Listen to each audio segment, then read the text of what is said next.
ये बात तब की है जब गौतम बुद्ध की उम्र रही होगी 12 से 13 वर्ष। तब उनका नाम सिद्धार्थ था।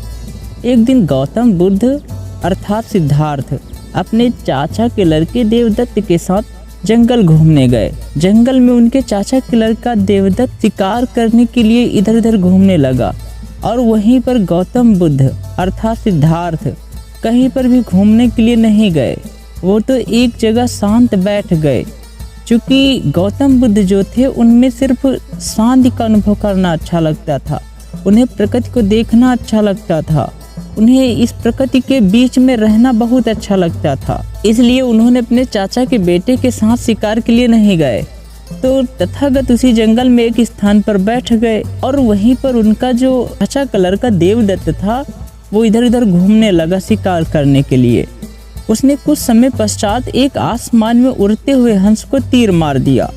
उसके तीर लगने से वह हंस नीचे गिर पड़ा, लेकिन संयोगवश वह हंस कहीं और न जाकर तथागत अर्थात सिद्धार्थ के पास ही आकर गिरा।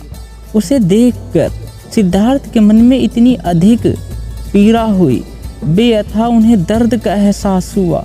वो कहार उठे। ऐसा लगा कि वो तीर उस हंस को न लगा हो बल्कि सिद्धार्थ को लग गया हो। जो दर्द उस हंस को हो रहा था उस दर्द को सिद्धार्थ महसूस कर रहे थे। उस हंस को देखकर पूरी तरीके से सिद्धार्थ भाव विभोर हो गए और उन्होंने जाकर उस हंस को उठाकर अपने गले से लगा लिया और उसे पानी भी पिलाया।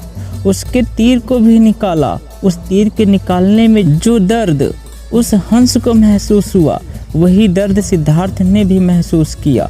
उनके हृदय में बेअथाह करुणा उमड़ पड़ी और उन्होंने हंस को नहीं ढीला। थोड़े समय बाद जब उनके चाचा का लड़का देवदत्त आया और उसने कहा, हे सिद्धार्थ, यह हंस मेरा है, इसे मुझे दे दो। सिद्धार्थ ने कहा, नहीं, इस हंस को मैंने बचाया है, यह हंस मेरा है। देवदत्त ने कहा, नहीं, ये हंस मेरा है, मुझे दे दो। सिद्धार्थ ने कहा, नहीं, मैं इस हंस को तुम्हें नहीं दूंगा। मैंने इसके प्राण बचाए हैं और ये बहुत अधिक कष्ट में है। किसी भी जीव को कष्ट में छोड़ना अच्छा नहीं होता है और किसी भी जीव को कष्ट देना भी अच्छा नहीं होता है। हम इंसान हैं, हम मानव हैं, तो हम इन बेजुबान जानवरों, इन बेजुबान पक्षियों को क्यों कष्ट दें।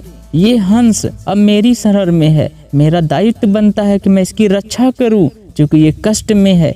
कष्ट में आए हुए व्यक्ति की सर्वाधिक रक्षा करना हमारा प्रथम कर्तव्य होता है। हमें उसकी रक्षा अपने प्राणों से भी अधिक करनी चाहिए।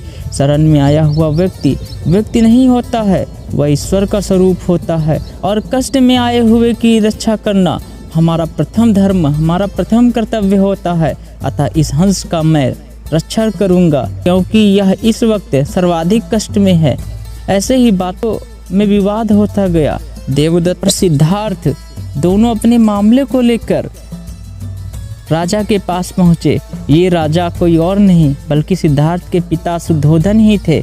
उनके सामने यह मामला पहुँचा और वहाँ पर सिद्धार्थ ने कहा, हे राजन, इस हंस को मैंने बचाया है, इसलिए यह हंस मेरा हुआ। देवदत्त ने कहा, नहीं राजन, यह हंस मेरा है क्योंकि इस हंस का शिकार मैंने किया है। मैंने तीर मारकर इसे गिराया है, न कि सिद्धार्थ ने। सिद्धार्थ ने तो सिर्फ इसे उठाया है, किंतु इसका शिकार मैंने किया है, इसलिए यह हंस मेरा हुआ।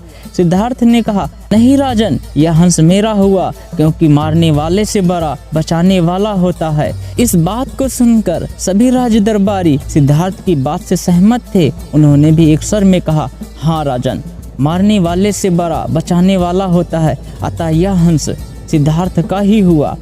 और उन्होंने भी यही बात स्वीकार की कि हाँ, मारने वाले से बड़ा बचाने वाला होता है, अतः यह हंस सिद्धार्थ का ही होता है। यहाँ पर सिद्धार्थ ने सिद्ध कर दिया कि हमें बुरे गुणों पर अच्छे गुणों की ही विजय होती है, क्योंकि किसी भी चीज़ का अस्तित्व अच्छाई पे टिका हुआ है, बुराई पर नहीं। बुराई तो क्षणभंगुर है, वह एक न एक दिन तो खत्म हो जाएगी, किंतु अच्छाई हमेशा अपना अस्तित्व बनाए रखेगी। जिसने भी अच्छाई का पालन अपने जीवन में किया उसका वह जीवन सौंदर्यमयी और उज्जवल बन जाएगा। ये कहानी यही सिद्ध करती है।